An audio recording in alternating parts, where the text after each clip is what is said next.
কোথায় যাবে? হসপিটালে একবার যাবে, আচ্ছা আচ্ছা বাড়ির লোক, প্রচুর টাকা পয়সার মালিক, ক্যান্সার হয়েছে, বাবা গো মা গো করছে।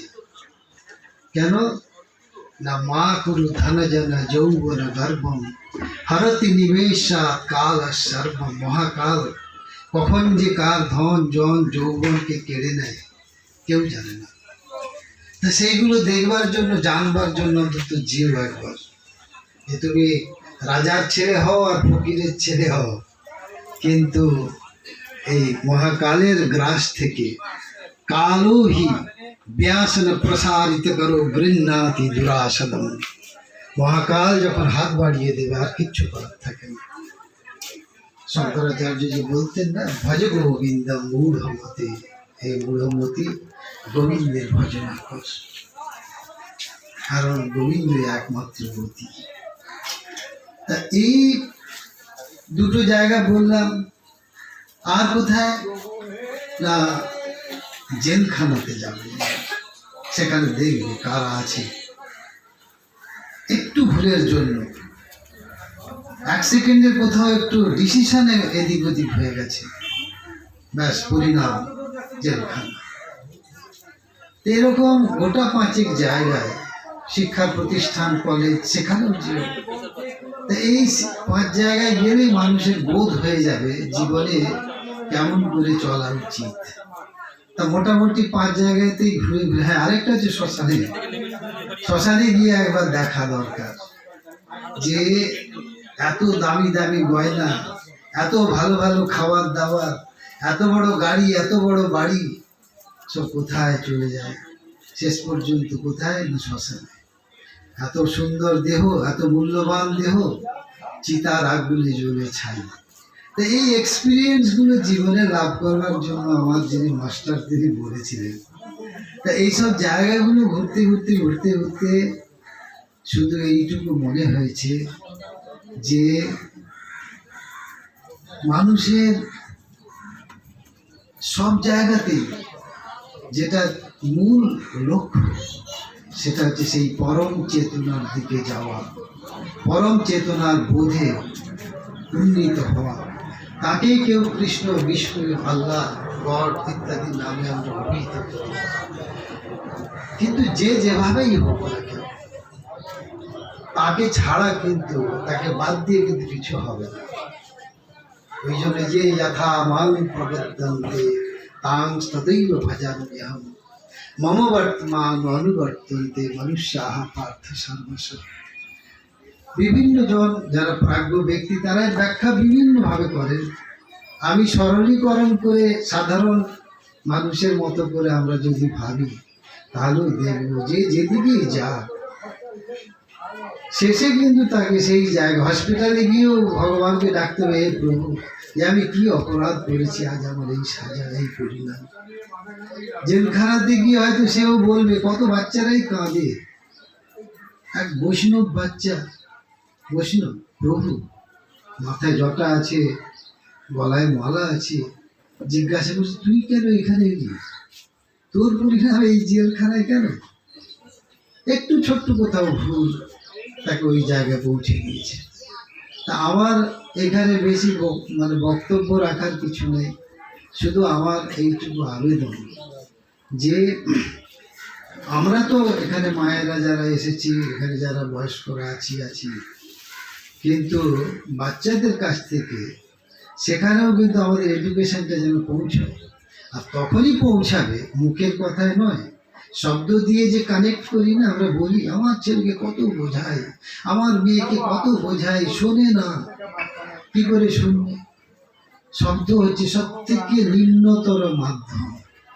পিঁপড়েরা পিঁপড়ের সঙ্গে কথা বলে না, কিন্তু একটা পিঁপড়ে কোথাও একটা চিনির দানা পেয়ে যাক, ঠিক ডেকে নিয়ে চলে আসে বাকিদেরকে। কি করে আনে? শুধু তরঙ্গের মাধ্যমে কথা। একটা মৌমাছি 3 কিলোমিটার দূরে চলে গেল, কোথাও যদি একটা ফুলের গন্ধ পায় এবং সেখানে মধুর সন্ধান পায়, বাকি 3 কিলোমিটার দূর থেকে সব মৌমাছিকে ডেকে নিয়ে আসবে। No mobile, no phone. কেমন করে আনে? শুধু তরঙ্গের দ্বারা। এমন এক সাত্ত্বিক তরঙ্গ আমাদের ভেতরে তোলা উচিত, যে তরঙ্গের অভিঘাতে আরেকজনের অন্তরাত্মা জেগে উঠবে, নড়ে চড়ে বসবে। সেই তরঙ্গ আমার ভেতরে তুলতে হবে।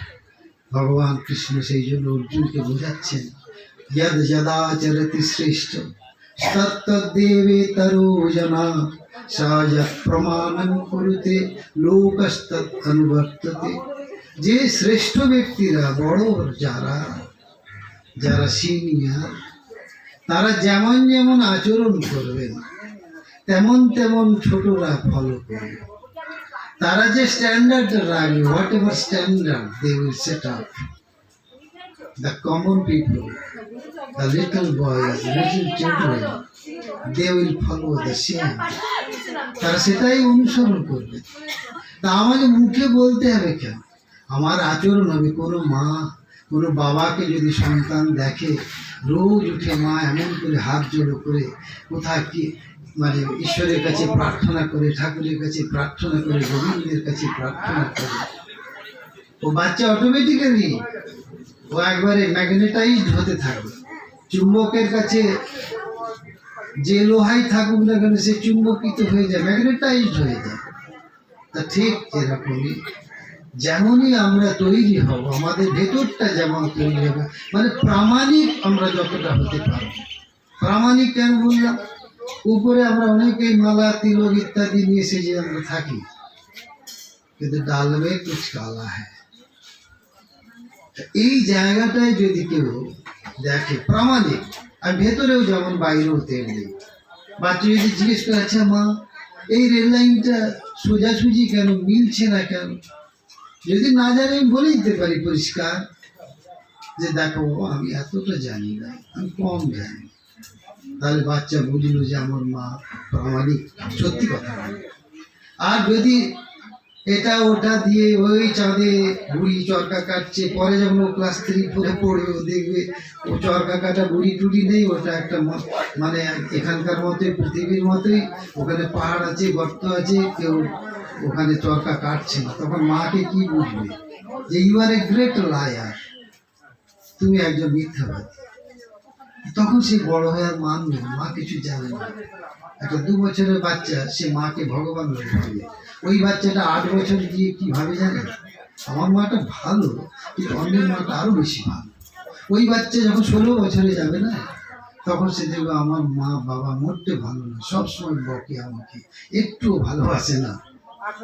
কখনো ওই জন্য প্রাপ্তে 16 বর্ষে পুত্র মিত্রবৎ আচরে, 16 বছর হয়ে গেলে বাবা বন্ধুর মতো আচরণ করো, একেবারে প্রামাণিক হও, সত্যি কথাটা বলো। ভেতর থেকে সচ্চাই যদি বেরোয় ও বাচ্চা মানতে বাধ্য। আর যদি দেখে যে আমার মা সদা ভক্তি, ভক্তি মানে আজকের ভক্ত বেশিরভাগই বিভক্ত, আমরা যা দেখতে পাই। কেন ভক্ত নয়, বিভক্ত। কেন? তার সঙ্গে যোগ দেয়, তার সঙ্গে যোগ দেয় সেই অনন্ত চেতনার বোধের সঙ্গে। এখানে যে সবাই, সবার মধ্যে যে তিনি যে সব রূপে আছে, ঈশ্বর ও সর্বভূতানন্দ, এই বোধটা অনেক সময় এই তার সঙ্গে লয়বদ্ধ হতে চায় না, পারে না। সে একটা মান্যতা নিয়ে, একটা বিচার নিয়ে, একটা ধারণা নিয়ে কোথাও একটা কারাগারে বন্দী হয়ে আছে, বিরাটের বোধ নেই। এখানে কোকিল যদি সুর করে ডাকে, কাক বেসুর ডাকবে। কাকও সেই অস্তিত্বের তৈরি, কোকিলও সেই একই অস্তিত্বের তৈরি। এখানে চোরও থাকবে, এখানে সাধুও থাকবে। একটা নারকেলের মালা দেখুন, শ্বাস এইটুকু, খোলা আরো বড়, আর ছোবড়া তার 3 গুণ বড়। সাচ্চা কাচ্চা লুচ্চা এই মিলে জগৎ তৈরি, সবই প্রভুর লীলা। তিনি লীলা করবার জন্য এত কিছু তৈরি করে রেখেছেন। আমাকে এই জায়গাটা ভালো করে বুঝতে হবে। ছোবড়া নারকেল থেকে আলাদা নয়, খোলা নারকেল থেকে আলাদা নয়, শ্বাস নারকেল থেকে আলাদা নয়। শ্বাসকে প্রোটেক্টেড করবার জন্য এত ব্যবস্থা আছে। ঠিক এরকমই এই সমাজে ভালো মন্দ সবই আছে, কিন্তু সব কিছুর ব্যাপারটা এমনই, সব কিছুকে সব কিছু রক্ষা করছে, ব্যালেন্স করে যাচ্ছে, আমরা বুঝতে পারি না। যারা সায়েন্স নিয়ে পড়ে তারা জানে সেন্ট্রিফিউগাল ফোর্স, সেন্ট্রিপিটাল ফোর্স। একটা বস্তু বেঁধে এরকম ঘোরালে খুব ঘোরে, কেন দড়ি ভেতর থেকে কেন্দ্রের দিকে টানছে সেন্ট্রিপিটাল ফোর্স, আর বাইরের দিকেও একটা বল কাজ করছে সেন্ট্রিফিউগাল ফোর্স। ঠিক এরকম এই জগতে সেন্ট্রিপিটাল এবং সেন্ট্রিফিউগাল, সাধু মহাত্মা যারা আছেন, সন্ত মহাত্মা যারা আছেন, তারা সেন্ট্রিপিটাল ফোর্স দিয়ে জগৎকে টানবে, এসো ওঠো। আর সেন্ট্রিফিউগাল ফোর্স তাকে বাইরের দিকে নিয়ে যাওয়ার চেষ্টা করবে।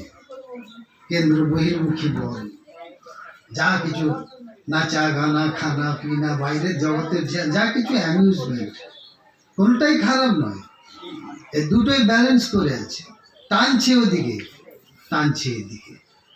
আমাদেরকে যদি এইরকম একটা ছোট বয়সে অনেকেই অনেক কিছু ডাইভার্টেড হয়েছে, ডেভিয়েটেড হয়েছে, ডিগ্রেডেড হয়েছে, ঠিক আছে, আবার কোনোদিন কারোর কৃপা, সে কিভাবে আসবে, কোনো সন্ত মহাত্মার রূপে, কোনো প্রভুর রূপে তিনি আসবেন, তিনি কৃপা করবেন, এবং তখন দেখা যাবে আবার তার নাম, এবং তখন যখন হবে তখন যেন সেটা প্রামাণিক হয় যে প্রভু তোমার কৃপা আমাকে আজকে নিয়ে চাই। তারই কৃপাতে আমি কত দূর থেকে এখানে চলে এলাম, তারই কৃপাতে এইসব মহাত্মাগণের সান্নিধ্য, এই সোজা জিনিস নয়। উপর থেকে দেখলে মনে হয় ওনারাও মানুষ, আমিও মানুষ, ওনারাও খাচ্ছেন আমিও খাচ্ছি, তা নয়। প্রত্যেক সন্ত মহাত্মার দেহ থেকে এমন এক সাত্বিক তরঙ্গ বেরোয়, ওই তরঙ্গের সান্নিধ্যে স্নান করা দরকার। কুম্ভ স্নানে গিয়ে মরতে গিয়ে আমরাও গেছি, কুম্ভ স্নান করে আসি, আমি প্রতি বছরই কুম্ভতে যাই, তবে আগেকার কুম্ভ এখনকার কুম্ভ এক নয়। एक साधु के जिस को बाबा जी आप लोग इतना जल्दी जल्दी क्यों टेंट गुटा रहे हैं, टेंट लेकर टेंट खोल के आप सब भाग रहे हैं क्यों? साधु बोले क्या कहूँ बाबा, जमाना बदल गया है। क्या बदल गया है? बोले पिछले जमाने में, हमारे जमाने में लोग आते थे, स्नान करते थे, हमारे पास आकर बैठते थे, प्रवचन सुनते थे, लेकिन आप किसी मंदिर का जैसा डुबकी लगाते हैं और भाग जाते हैं, बैठते नहीं, सुनते नहीं। और कैसा कुंभ स्नान हो रहा है, उधर स्नान हो रहा है, वो क्या वो स्नान है सही रूप में? हमारे पास आते, बैठते, सुनते तो उनका ज्ञान में अमृत स्नान हो जाता। लेकिन आप क्या हो रहा है, वो आते हैं, जाते हैं, डुबकी लगाते हैं, क्या लाभ है? इसलिए हमारे गुरु जी ने बोला कि यहाँ ठहरने का कोई बात नहीं है, रुकने का कोई बात नहीं, चलो अपना जगह में मस्ती में रहो। तो এই হচ্ছে কুম্ভ স্নান। আমরা যে এখানে এই যে মহাত্মাগণ পেছনে আছেন, জেনে রাখবেন কুম্ভ স্নান এখানে হচ্ছে, কারণ জ্ঞানামৃততে আমরা স্নান করছি। আর বেশি কিছু কথা নয়, অনেক কথা বলবার জন্য আমার পেছনে ব্যাকগ্রাউন্ড আছে অনেক কিছু। আমি তো শুধু দু চারটে কথা বেরোলো। মহারাজ বলুন, বাচ্চাদের কি করণীয় বা আমাদের গার্জিয়ানদের কি করণীয় কিছু বলুন। আপনি বলুন, তারা নেই, আপনি বলুন বলুন আপনি। যে বাচ্চাদের আমরা কি এডুকেশন দেব, মূল কথাটা বলি। একটা বাচ্চার এডুকেশন কখন শুরু হয়? 1992 সালে গৃহসভা বলে একটা পত্রিকায় উড়িষ্যার একজন ডক্টর পি রানা বলে, সম্ভবত নামটা মনে পড়ছে না, উনি লিখেছিলেন একটা সুন্দর কথা, যে বাচ্চার প্রকৃত এডুকেশন শুরু হয় বাচ্চা যখন মায়ের পেটে ঠিক 4 মাসের, তখন থেকে। এই 4 থেকে 9 মাস অবধি বাচ্চার হাইয়েস্ট প্রোগ্রামিং ওই সময় চলতে থাকে।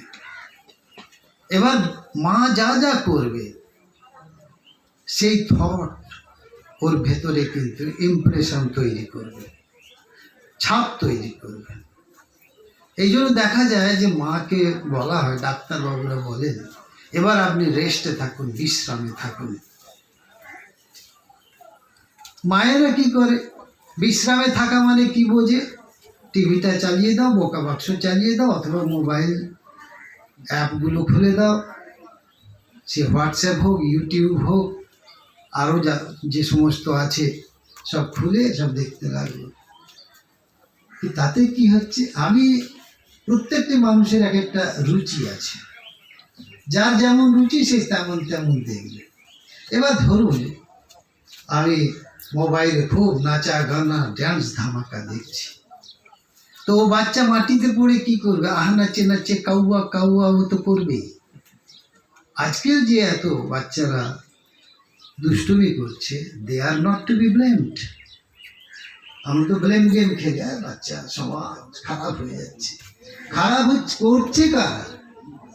কারণ আমরা যারা ওই সময় যদি কোনো প্রভুর সংকীর্তন করতাম, ওই সময় যদি কোনো সাধু সন্তের সান্নিধ্যে যেতাম, ওই সময় যদি প্রভুর গুণগান শুনতাম। আচ্ছা, যাওয়ার দরকার নেই, এখন সংস্কার চ্যানেল আছে, আস্থা চ্যানেল আছে, কত বাংলা ভক্তিমূলক চ্যানেল আছে, একবার যদি খুলে দেখতাম। আমি অনেক বাড়িতে গিয়ে দেখেছি, আচ্ছা একটু আস্থা চ্যানেলটা ছাড়ুন তো, আস্থা চ্যানেল, আচ্ছা কত নম্বরে যেন, মানে কি জীবনে ওটা শোনেনি, ওদিকে তাকায়নি। জি বাংলা দেখবে না স্টার জলসা দেখবে না এইসব করবে, ওখানে এই দিকটা তাকানো হয়নি। তার ফলে কি হচ্ছে, এডুকেশন যেটা 70% এডুকেশন হয় মায়ের গর্ভে, এটা আমরা অনেকেই জানি না। 70% শিক্ষা মায়ের গর্ভে হয়, বাকি থাকে 30%। এই 30-র 70% 1 to 7 year ওল্ডের মধ্যে হয়। তাহলে বাকি রইল যেটা, সেটা স্কুল থেকে হবে, কলেজ থেকে হবে, পরিবেশ থেকে হবে, পাড়া গ্রাম থেকে হবে। এই এডুকেশনটা হোল লাইফ অবধি চলতে থাকবে। কিন্তু যে টাইমে এডুকেশন, সেই টাইমে কোনো মা বা কোনো যাদের মানে যারা সন্তানকে ধারণ করেন, তাদের সেই সময় এডুকেশনটা কোথায়? তাহলে এই জায়গায় এডুকেশনে প্রথমেই আমাদের গণ্ডগোল। দেখা যাবে যে 100 জনের মধ্যে 70-80% কেন 90%ও বলা যায় যে তারা সন্তানকে ঠিক মতো শিক্ষা দেয়নি। সেই সময় তো দজ্জাল শাশুড়ি বৌমার উপর অত্যাচার করে, এ মনে মনে ভাবে যে একদিন আমি যদি সুযোগ পাই দেখে নেবো দুজনে, মানে একদম ইন্ডিয়া পাকিস্তানের মতো, কে কখন কার উপর বোম ফেলবে তার ঠিক নেই। এই যে ফাইটিংটা চলে, ও বাচ্চার ভেতরে ফাইটিং চলে, আর ও বড় হলে ও মানে হুড়া হবে, হাগু হবে, গবু হবে, পচা হবে, খেঁচা হবে। কেন? ও এর খড়ের গাদে আগুন লাগাবে, ওখানে মারপিট করবে, ওখানে গুন্ডামি করবে। গুন্ডামি সূত্রপাত কে? কার জন্য? কে দায়ী হবে? দায়ী কিন্তু তার প্যারেন্ট। আম গাছ থেকে আমই হবে, আমড়া গাছ থেকে ল্যাংড়া আম কোনোদিন হবে না। আমড়া গাছে ল্যাংড়া আম হয় না। ঠিক তেমনি আমাদের এই ত্রুটির জন্য আজকের বাচ্চারা তৈরি হয় না। আচ্ছা, যদি বা হলো, তারপরে বাবা মার ডিউটি, আমি যেটা পূরণ করতে পারিনি, আমার যে শখ পূরণ হয়নি, আমি ওকে সেটা বানাবো। আরে তুমি ওকে তোমার মতো, তোমার ফটোকপি জেরক্স কপি বানাতে গেলে হবে কি করে? ফটোকপি বানানো যায় না, কারণ এখানে আপনি আপনার থাম ইমপ্রেশন দেখুন কোটি লোকের থেকে আলাদা, আপনার আইবলের ইমপ্রেশন দেখুন কোটি লোকের থেকে আলাদা, প্রত্যেকেই আলাদা। পরমাত্মা অস্তিত্ব এমনভাবে এখানে নিয়ে এসেছেন যে প্রত্যেকেই তার আলাদা আলাদা সম্ভাবনা নিয়ে তৈরি হবে। সেই জায়গায় আমি যদি আমার মতো করে বলি, তাহলে কেমন করে হবে? বাংলা ওই জায়গায় যে আমি যেটা চাইছি তোমাকে সেটা হতে হবে, সেটা হয় না অনেক সময়। সেটা বাচ্চার কাছে বোঝা তৈরি হয়ে যায়। সেই জন্য বাবা মাকে এইটা ভাবতে হবে, ওকে ওর মতো করে বাড়তে দাও। পাঠ থেকে ওই পদ্ম ফুল, আমাদের ধর্মেতে যে পদ্মের সিম্বলকে বেছে নেওয়া হয়েছে, অত্যন্ত ইউনিক। ভারতীয় দর্শনে যে পদ্মকে বেছে নেওয়া হয়েছে, দেখুন জন্মাচ্ছে পাঁকে, থাকছে কোথায়? পাঁক থেকে অনেক দূরে, জল থেকেও অনেক উঁচুতে। জল তাকে স্পর্শ করছে না, পাঁক তাকে তার মানে কর্দমাক্ত দিয়ে তাকে যে মানে কালিমালিপ্ত করবে, সেটা তার সম্ভব হচ্ছে না। ঠিক এরকম বোঝানো হচ্ছে জীবন এরকমই, কে কোথায় জন্মাবে কেউ জানে না, কিন্তু কে যে কোথা থেকে কার কৃপাতে তৈরি হয়ে বিকশিত হবে কেউ জানে না। সবাই সবার মতো করে বিকশিত হচ্ছে। এই জগতে যে যেরকম করে আছে, কেউ খারাপ কিছু কোথাও নেই।